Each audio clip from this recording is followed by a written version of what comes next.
Well, it's Wednesday today, and I hope that your week is going well so far. And last week, on Wednesday, or for the Wednesday video, we looked at Pilate in the gospel account of John with his conversation with Jesus and Pilate in response to Jesus talking about the truth that Jesus came to bring. Pilate, flippantly said, well, what is truth? And we talked about that. And Pilate's example, well, there's another example from Pilate, another thing that he did throughout that interaction with Jesus that we actually find in Matthew's gospel account. If you turn there with me, Matthew chapter 27. In Matthew 27, we find as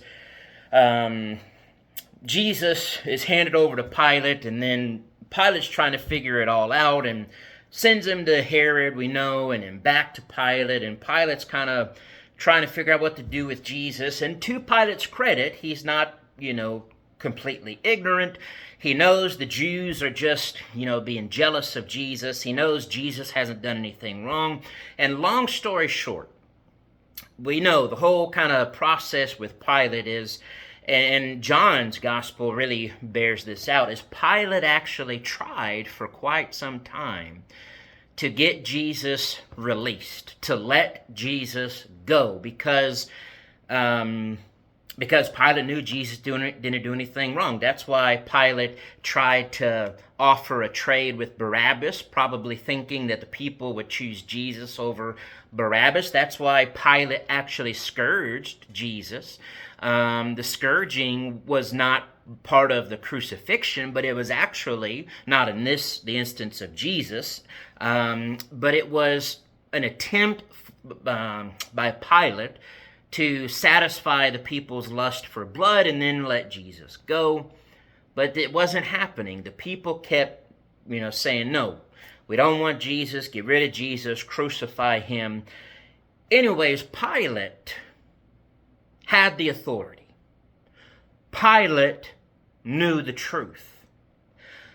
But in the end, Pilate ends up giving in to the pressure of the Jews, not wanting to cause some kind of political conflict. So if you remember what he did, in Matthew chapter 27, verse 24, when Pilate saw that he could not prevail at all, but rather that a tumult or riot was rising up, he took some water and washed his hands before everybody and said this. Pilate said, I am innocent of the blood of this just person. You see to it, he says. He tells them to take care of the death of Jesus, for that it's really on them. Really? That was Pilate's solution? That's what Pilate thought he could do? Just, well, I've tried. I know Jesus isn't guilty, but, the Jews won't listen. So you know what? I'm just going to wash my hands of the whole thing. I'm innocent of this man's blood. You choose whatever you want to happen with him. Wow.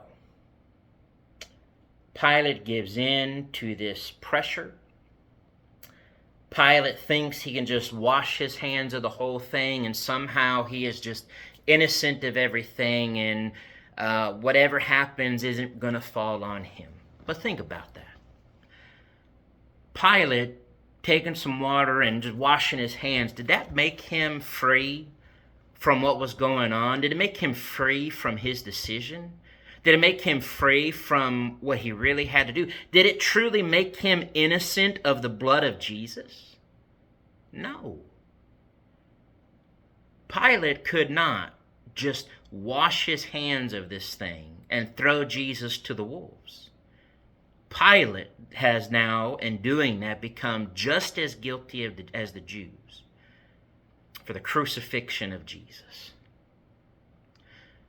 Pilate could not wash his hands and just ignore. Pilate, in washing his hands, could not make himself innocent, could not make it right for him to ignore the situation. And I'm pretty sure it's easy for us to see that. When we read this account and we see Pilate do that, I think we all would say, that's wrong. Pilate shouldn't have done that. That didn't free him of anything. Well, what about today? What about me? What about you? What about everybody? Now, not in regards to the crucifixion of Jesus, but what about our own sins in our life? Or situations that we have caused or are a part of? Or maybe sins and situations we know of, but yet choose not to do anything about. When it comes to, number one, our own problems and sins and situations that we have caused, do we ever try to just wash our hands of it and say, well, it is what it is, no biggie, I'm innocent, not that big of a deal? Do we ever try to figuratively wash our hands in excusing ourselves, justifying ourselves, making whatever excuse we can because we think that we can just sweep it under the rug, no big deal, move on? Well, that doesn't work either, does it? Not with God, and not with seekers of the truth and righteousness. What about other situations? Maybe I am not the one particularly involved. Maybe I'm not the one that has caused whatever's happened. Maybe I'm not a part of whatever situation's going on, but I know that it's wrong.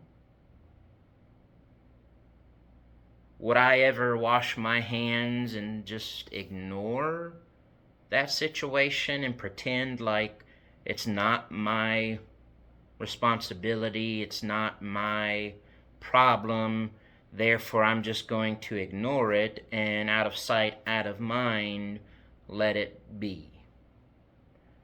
Well, that's not right either, is it? That's not going to work either. I think if we're not careful, all of us, there are different ways that we could be guilty like Pilate and thinking we can just wash our hands of something and it just somehow magically disappears or goes away or whatever the case may be, and we know that is not right. That's not how it works. It's not going to work that way. But it does happen, even among Christians, with their own lives or with situations they know that are going on, but they say nothing about. It's something we've got to take very seriously and think about, lest we become guilty like Pilate and think we can just wash our hands of something and just let it be. We can't. We have got to be responsible with our lives, and in being mindful of others, we are responsible in the eyes of God. Now, I realize there may be some situations and things that we truly can't, we can't do anything about. I mean, we can pray about it, but if we have the ability to say or do something to change our own lives or to help others in a situation, we should do it. We are responsible before God. And may we never act like Pilate did on this occasion. So think about it. Think about his example, and let's make sure we're not like Pilate when it comes to this. God bless.